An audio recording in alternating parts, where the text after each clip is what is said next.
বিসমিল্লাহির রহমানির রহিম। ২৪ জুলাই আন্দোলন ও সরকার পতনের আন্দোলনে ইসলামী আন্দোলন বাংলাদেশ ও তার সকল সহযোগী সংগঠন রৌমারী উপজেলাতে দুর্বার গতিতে আন্দোলন করতে সক্ষম হয়েছিল। এরই প্রেক্ষিতে ৩ আগস্ট ২০২৪ সারা দেশে যখন সরকার পতনের আন্দোলন দাবানলের মতো ছড়িয়ে পড়েছিল, ঠিক তখনই ইসলামী আন্দোলন বাংলাদেশ ও তার সকল সহযোগী সংগঠন মিলে এক জরুরি সভার আহ্বান করে জামিয়া কারিমিয়া সিরাজিয়া মাদ্রাসায়।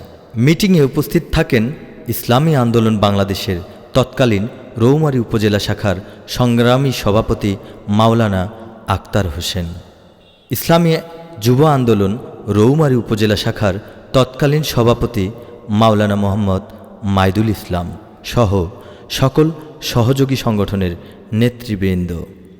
সকলের পরামর্শক্রমে মিটিংয়ে সিদ্ধান্ত হয় যে আগামীকাল ৪ আগস্ট রোজ রবিবার রৌমারীতে সকাল ১০টায় সরকার পতনের এক দফা দাবিতে বিশাল বিক্ষোভ মিছিল করবে ইসলামী আন্দোলন বাংলাদেশ রৌমারী উপজেলা শাখা।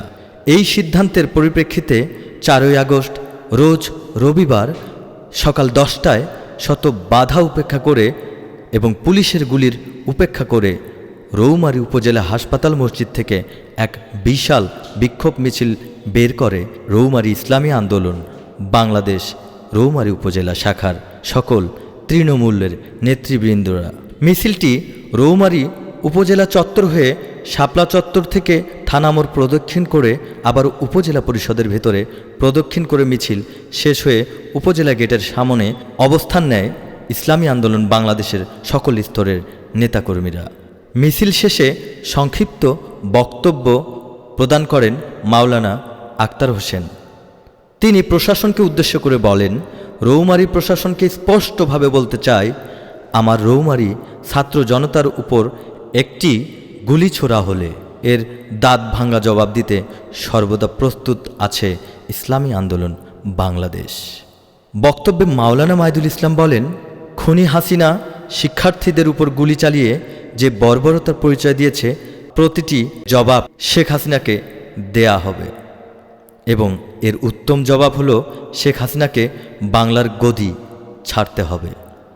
উক্ত সংক্ষিপ্ত মিছিলে ইসলামী আন্দোলন বাংলাদেশ ও রৌমারী উপজেলা শাখাসহ সকল সহযোগী সংগঠনের নেতৃবৃন্দ উপস্থিত ছিলেন।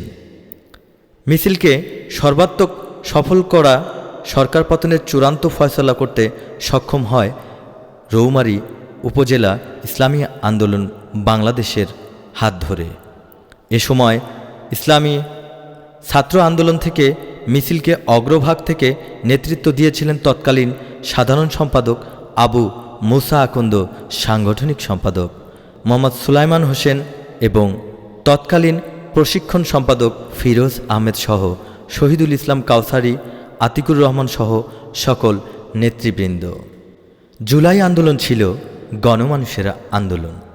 জুলাই আন্দোলন ছিল এমন একটি আন্দোলন যেখানে দেশের বিভিন্ন শ্রেণী পেশার মানুষ, শিক্ষার্থী, শিক্ষক, শ্রমিক, কৃষক, পেশাজীবী, ব্যবসায়ী এবং সাধারণ নাগরিক নিজ নিজ অবস্থান থেকে অংশগ্রহণ করেন।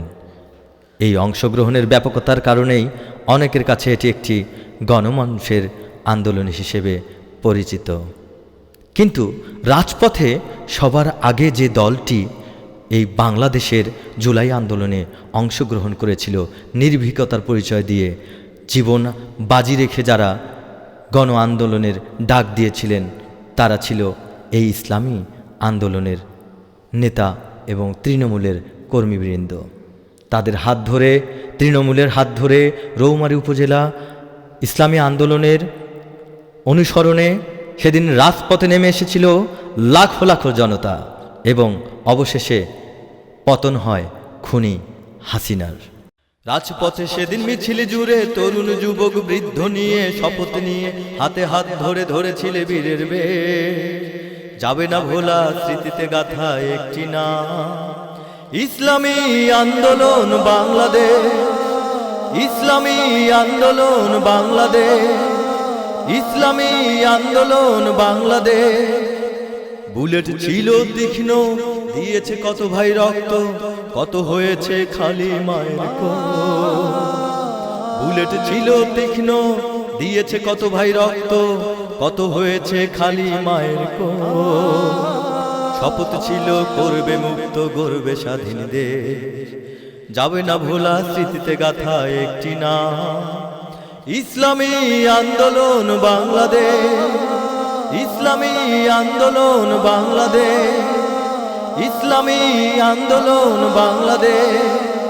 রাজপথে সেদিন মিছিল জুড়ে তরুণ যুবক বৃদ্ধ নিয়ে শপথ নিয়ে হাতে হাত ধরে ধরেছিলে বীরের বেশ, যাবে না ভোলা স্মৃতিতে গাথা একটি নাম।